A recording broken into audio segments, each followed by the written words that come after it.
Hello and welcome to another edition of the NRS Retail Insights Podcast. I'm John Lofstock, and today I'm joined by John Petersen, president of MarketMind, a sales and consulting group in the Cleveland area.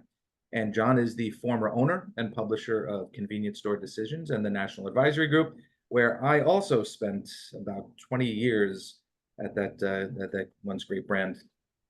John, how are you? Doing great, John. How are you? I'm doing well, thanks. I'm personally responsible for John owning houses, in Europe and Australia and I. Or one in Lakewood, Ohio, correct. It's not even a house, it's a townhouse. Well, the John specialty, for those of you who don't know John, I'm sure many of you do, has through the years been bringing retailers and suppliers together. He has a real good understanding of the supplier community and what retailers need. So when I was talking to John, I really had one important question, and I'll put you on the spot here, John. When you look at your decades of experience of bringing retailers and suppliers together, it's not an easy job. It's a very tough job, and it's a very tricky job because the wrong thing can set someone off. So in your experience, what are some of the good ways that suppliers can get in front of retailers and state their case to sell more stuff? More stuff. Yeah, I mean, great question. It's certainly evolved, I think, since you and I first started working together in this space. Well, I was newer to it than you were, but 20 some odd years ago. I mean, the fundamentals haven't changed. It's the convenience retail segment is extremely relationship driven, as you know. But again, those people are changing on both the supplier side as well as the retailer side. And there's a new generation of buyer coming in that I think has a slightly different want and need to run their business a little bit more efficiently, definitely more data driven. So I think suppliers that I work with, I really encourage to plug into that data equation. If you're not going to be of high utility to that operator.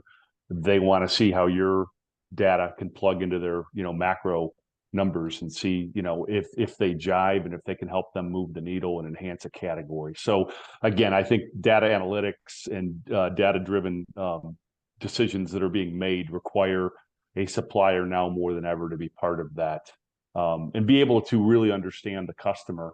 I was just in a pilot today here in the Cleveland area, and I made some assumptions, and I'm from here. Did not even realize that the way I came in, that I didn't come off the highway, that they're about 3 blocks from a minor league baseball stadium. So I made the assumption that everybody coming in there is a trucker, and I looked at the product mix and that didn't jive. And I asked the manager, and she explained to me that in the summer months, how many children they have in there due to the proximity to a stadium. So again, you got to be in the stores. You need to talk to people, I think, at all levels. You have to understand trends and bring that to the table. I think vendors are key. You don't have to apologize. I don't think you're bugging a retailer or an operator by, being an expert in your category, whether it's a CPG or whether it's technology or a service. They need you. It's just a matter of, do they need you more than your competitor? And I think that's where you have to make yourself more valuable.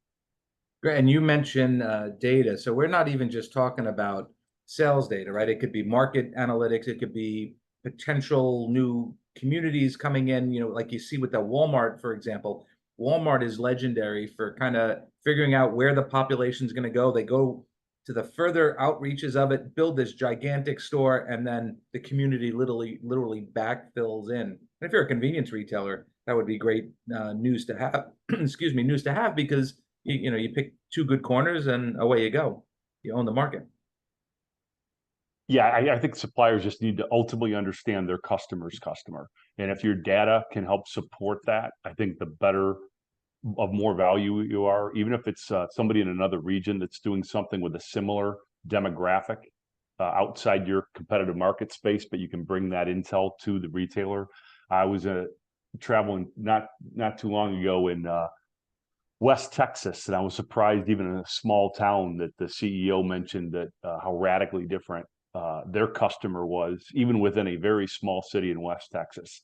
That there was just some habits of the folks around one store versus a store on the other side of town, whether it was income, whether it was what time they come and go from work, whether they want store brands and value brands or whether they want national brands. I mean, it wasn't dramatically different, but they've got enough data to support that those neighborhoods are just that much different, that the mix is a little bit different. Mm-hmm. Again, I think you need to be in the stores. I think you have to understand what your customer ultimately wants. Convenience is different than big box, which is different than grocery. And every retail segment has some crossover and some synergies, but they clearly have nuance, and I think convenience retail has got more nuance than ever based on the size of the box. 100%. And when you start throwing in food service and the potential for delivery and technology and loyalty, it has really gotten jumbled and crazy. So more than ever, you need to understand not just your customer, but your customer segmented by demographic, because what appeals to a 20-year-old is not going to appeal to a 40-year-old and to a 70-year-old. John, building on what you just said, because I meant to mention this a minute ago, I remember you and I being at a National Advisory Group conference probably about 8 or 9 years ago, and we had some people in the room basically kind of balked at some of the things we were talking about, some of the topics that you had put together.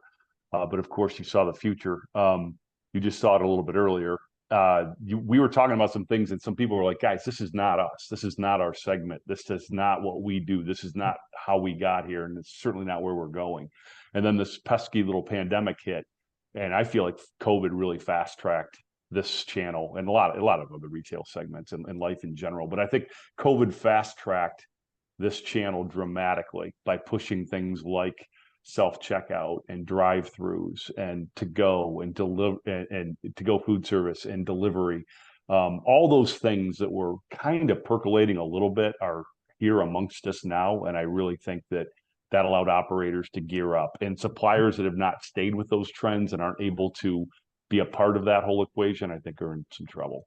Oh, even mobile apps. Do you remember the resistance to mobile apps? People were telling us point blank, we'll never have a mobile app. We're just not into that. They should have seen it coming. Yep.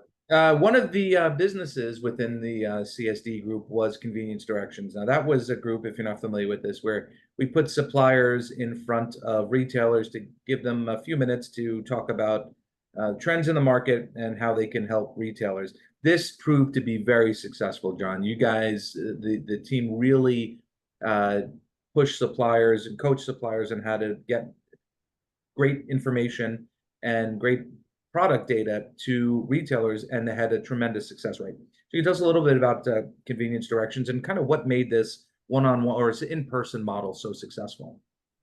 Yeah, I think it was a microcosm of a lot of things we're talking about right now. With one chain, I was resistant to even get involved in that business, and you and Tom pushed me on it. It turned out to be a great asset. It still is a really good program for C-store decisions. Convenience Directions basically puts one operator and their executive team in a room for about a day and a half with 18 to 20 category captains against some really key categories within C-store. It allows them to hear what's going on, best practices throughout the country, what's going on with the top quartile, what are the trends in those categories, and how to be a better operator and get higher margins and be more efficient. And get more rings. But on the retailer side, I think it allows them to hear or, also get exposure to those categories that they don't necessarily touch every day.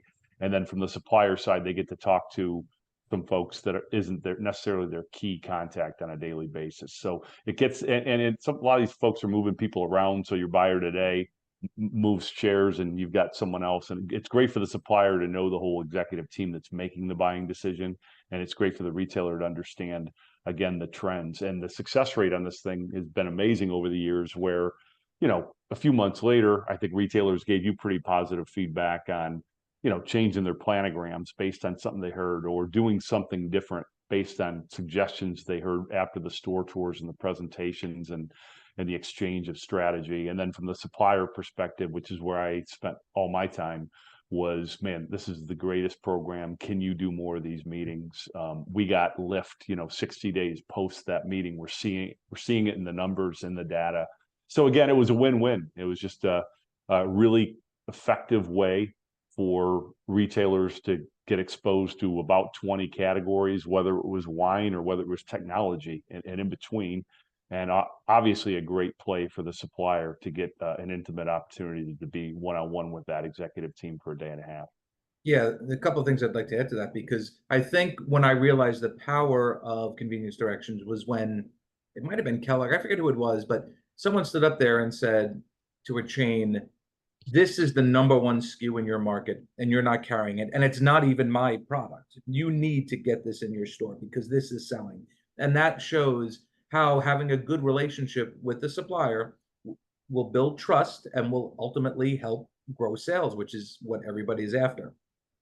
And yeah, without question. And number two, and you kind of touched on this before, it was just the in-person relationship where a supplier is saying, "Hey, we've shown to have, our product can get you a 30% margin, or we're proving that X."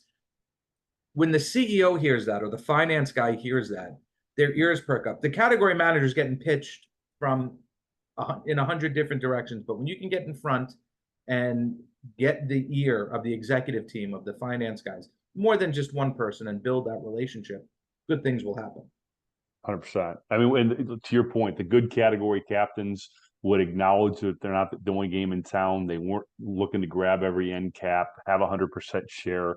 They were like, "Hey, you're going to have a product mix. Here's how you can absolutely maximize that mix." We had people that even were told, in front of their presentations, that we're kind of skewing you out of our set because we're going to go to a store brand or a private label. And that great category captain would say, "Let me consult you on some of the pitfalls you're going to run into. We'd love to help you navigate that. Or we'd like to hold on to, here's why you need to keep some national brands and not go 100% store brand or private label."